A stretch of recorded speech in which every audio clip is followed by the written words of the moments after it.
a gente fala demais. E nós, latino-americanos, temos o defeito de falar um pouco demais. Mas eu não vou ler o meu discurso.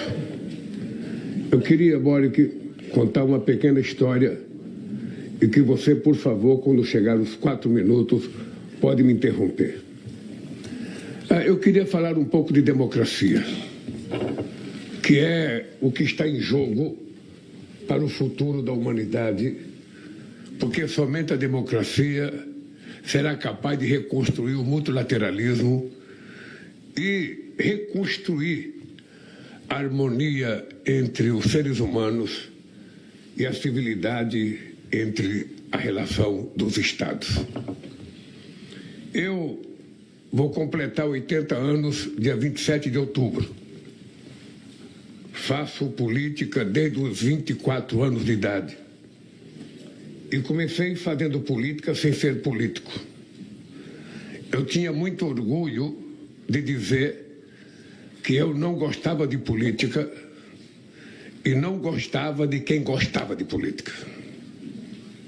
Eu achava que isso era o máximo. Eu não sabia que era pura ignorância minha. Porque a desgraça de quem não gosta de política é que é governado por quem gosta. E se quem gosta pensa diferente da gente, a gente nunca vai ter o governo que sonhamos ter. E eu descobri que era necessário fazer política sem ler nenhuma palavra sobre leninismo, sobre marxismo, sobre maoísmo. Eu não tenho a tradição e a cultura de ser um militante de esquerda tradicional.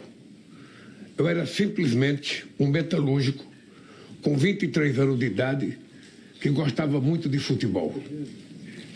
E, por acaso, eu fui para o sindicato. Jamais imaginei para o sindicato. Jamais imaginei para a política. E, por acaso, eu criei um partido político. E por que eu criei um partido político? Porque o governo militar brasileiro, em 78, queria criar uma lei proibindo determinadas categorias de trabalhadores de fazerem greve.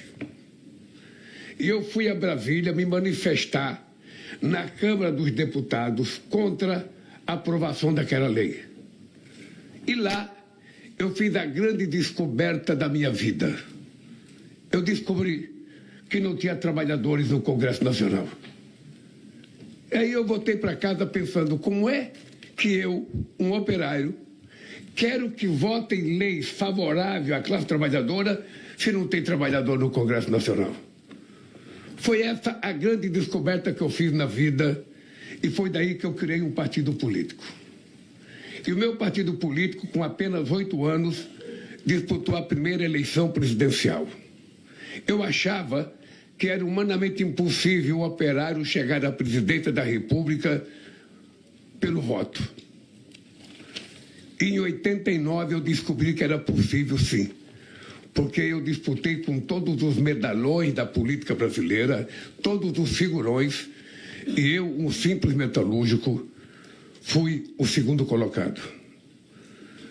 E fui para o segundo turno e tive 47% dos votos. A partir dessa votação, eu convoquei uma reunião chamada Fórum de São Paulo.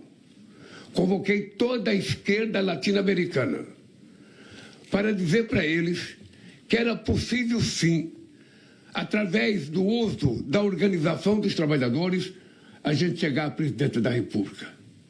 E foi assim que nós criamos o Fórum de São Paulo. Só para vocês terem ideia, da República Dominicana tinha 15 organizações de esquerda. A Argentina tinha umas 20 organizações de esquerda e ninguém falava com ninguém. Todo mundo era inimigo de todo mundo. A única coisa que uniu os argentinos era o Maradona. Ninguém mais unia. Bem, e aí nós discutimos a necessidade de todo mundo voltar a fazer política. E a minha experiência qual é, Boric? A minha experiência é que eu fui o segundo colocado em 89, eu fui o segundo colocado em 94, eu fui o segundo colocado em 98, eu fui o primeiro em 2002, eu fui o primeiro em 2006, fomos o primeiro em 2010, fomos o primeiro em 2014, fomos o segundo em 2018, quando eu não pude ser candidato, e fomos o primeiro quando eu votei em 22. O que nós temos que fazer para garantir a democracia? Você, eu, o Yamandu, o Pedro Sanches e todos nós precisamos acordar todo dia e perguntar o que a gente vai fazer pela democracia. Quando for dormir à noite, encosta a cabeça no travesseiro e se pergunte o que você fez durante o dia para fortalecer a democracia. Com quantas pessoas você falou de democracia? Com quantas pessoas você falou da necessidade da organização popular? Com quantas pessoas você chamou para se organizar? Porque o meu partido, quando foi criado, a gente tinha núcleo de categoria, a gente tinha núcleo por bairro, tinha núcleo por vila, tinha núcleo por local de trabalho, por local de estudo.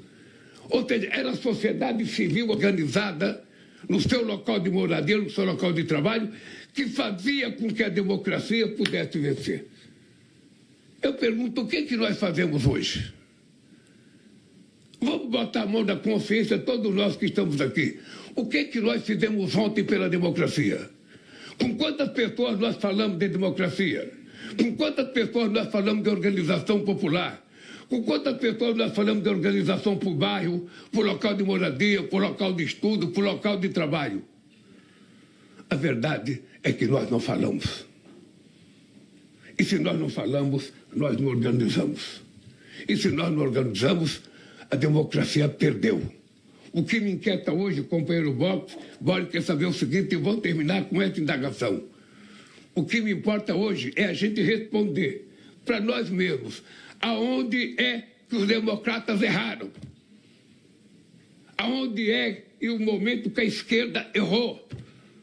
Por que nós permitimos que a extrema-direita crescesse com a força que está crescendo? É virtude deles ou é incompetência nossa? Vamos responder para nós mesmos. O que nós deixamos de fazer para fortalecer a democracia? Aonde é que nós erramos? O que eu fiz como presidente da República para fortalecer a organização popular e social? Porque muitas vezes a gente ganha as eleições com um discurso de esquerda e quando a gente começa a governar, a gente atende muito mais os interesses dos nossos inimigos do que dos nossos amigos. Muitas vezes a gente governa dando resposta a que a imprensa publica sobre nós. A cobrança do mercado, a necessidade de contentar o mercado, a necessidade de contentar os adversários e muitas vezes os nossos eleitores que foram para a rua, que apanharam, que foram achincalhados, são considerados por nós sectários e radicais. E a gente começa a não dar atenção a eles e dar atenção àqueles que falam bem da gente. Esse é o fracasso da democracia. O que nós deixamos de fazer? E eu acho que nós deixamos de fazer muitas coisas que, no segundo momento, eu pretendo dizer o que nós deixamos de fazer. Então, eu penso que antes da gente procurar a virtude do extremismo de direita, nós temos que procurar os erros que a democracia cometeu na relação com a sociedade civil. Como é que nós estamos exercendo a democracia nos nossos países? Se a gente encontrar essa resposta, a gente volta a vencer, a direita. Se a gente não encontrar resposta, a gente vai continuar sendo sufocado pelo negacionismo, pelo extremismo e pelo discurso fascista que nós estamos vendo agora. É isso. Gracias.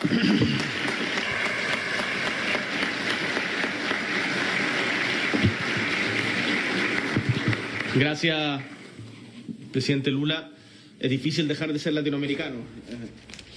Nós acompanhamos ao vivo a participação do presidente Lula na segunda edição do evento Em Defesa da Democracia, Combatendo Extremismos, na sede da ONU em Nova York. Também participaram o presidente do Chile, Gabriel Boric, o presidente do governo da Espanha, Pedro Sánchez, e o presidente do Uruguai, Yamandu Orsi. Esse encontro foi lançado no ano passado no contexto da Assembleia Geral das Nações Unidas. E este é o terceiro e último dia de agendas do presidente Lula em Nova York. Ainda hoje ele vai participar da abertura do evento especial sobre clima para chefes de Estado e de governo, também na sede da Organização das Nações Unidas. E nós podemos voltar a qualquer momento com outras informações sobre a viagem do presidente Lula para os Estados Unidos.